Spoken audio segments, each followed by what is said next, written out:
ഒരു അച്ഛനും അമ്മയും ഈ രീതിയിൽ വളർന്നു എപ്പോഴും വഴക്കും കാര്യങ്ങളൊക്കെ ആയിട്ട് ഒരു അടിച്ചമർത്തപ്പെട്ട ഒരു അമ്മയുടെ മക്കളായിട്ട് വരുന്ന പെൺമക്കള് അവർക്കൊരു മുൻധാരണ ഉണ്ടാവും, ഞാൻ കല്യാണം കഴിച്ച് കഴിഞ്ഞാൽ ഇങ്ങനെ ആയിരിക്കണം. അപ്പൊ അവരൊരു മുൻവിധിയോട് കൂടി ഭർത്താവിനോട് പെരുമാറുക, ഭർത്താവിന്റെ വീട്ടുകാരെ കാണുക, അതും പല പ്രശ്നങ്ങളും ഉണ്ടാക്കുന്നുണ്ട്. ഞാൻ ആര് പറഞ്ഞാലും കേൾക്കില്ല, ഞാൻ സ്വന്തമായിട്ട് തീരുമാനിക്കും, എനിക്ക് ജോലിയുണ്ട്, എനിക്ക് പൈസ ഉണ്ട്, അതുകൊണ്ട് ആരെയും പേടിക്കണ്ട, എന്റെ ഇഷ്ടത്തിന്. അപ്പൊ ഒരു ധിക്കാരം, അത് അങ്ങനെ ഒരു മെന്റാലിറ്റിയിൽ വളരുന്ന കുറെ ആൾക്കാരും ഉണ്ട്. അപ്പൊ അവര് കല്യാണം കഴിഞ്ഞ് വരുന്നതിന് മുമ്പേ അവർ പ്ലാൻ ചെയ്യും.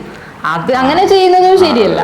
എന്ന് വെച്ചാല് ഓരോ കുടുംബങ്ങളും വ്യത്യസ്തമായിരിക്കുമല്ലോ. ചിലപ്പോ അച്ഛനും അമ്മയും അങ്ങനെ ആയിന്ന് വെച്ചിട്ട് കല്യാണം കഴിഞ്ഞ് വരുന്ന ഫാമിലി അങ്ങനെ ആയിക്കൊള്ളണമെന്നില്ല, അവര് നല്ല ആൾക്കാരായിരിക്കും. ഒരു പരിധിവരെ ഒരു സുഹൃത്ത് ബന്ധത്തിലൂടെ കൊണ്ടുപോകാൻ ശ്രമിക്കുക. അത് ഭാര്യ ഭർത്തൃ ബന്ധമാണെങ്കിലും ഒരു ഫ്രണ്ട്ഷിപ്പും കൂടെ ഉണ്ടെങ്കിൽ അതൊരു രസമായിരിക്കും. പിന്നെ ഈ കല്യാണം എന്ന് പറഞ്ഞാൽ സ്ത്രീകളുടെ മാത്രം ഒരു ആവശ്യമല്ല, എല്ലാവർക്കും. ഇപ്പൊ ഒരു പുരുഷൻ ഇപ്പൊ ആ ഒരു പ്രായമാകുമ്പോൾ കല്യാണം കഴിക്കുന്നത് അവർക്കൊരു കുടുംബം വേണം എന്നുള്ളൊരു കൺസെപ്റ്റിലല്ലേ കല്യാണം കഴിക്കുന്നത്. പക്ഷെ പലരും ആ സ്ത്രീകൾക്ക് വേണ്ടി മാത്രം ഉള്ളതാണ് എന്നുള്ളൊരു ധാരണയുണ്ട്. പക്ഷെ അതൊക്കെ ഇപ്പൊ മാറി. ഇപ്പം സ്ത്രീകൾക്ക് കല്യാണം കഴിച്ചില്ലെങ്കിലും കുഴപ്പമില്ല, പുരുഷന്മാർക്ക് എന്തായാലും കല്യാണം കഴിക്കണം, അല്ലെങ്കിൽ ഒരു സഹായത്തിന് ആരുമില്ല, അങ്ങനെ ഒരു കൺസെപ്റ്റ് ഉണ്ട്.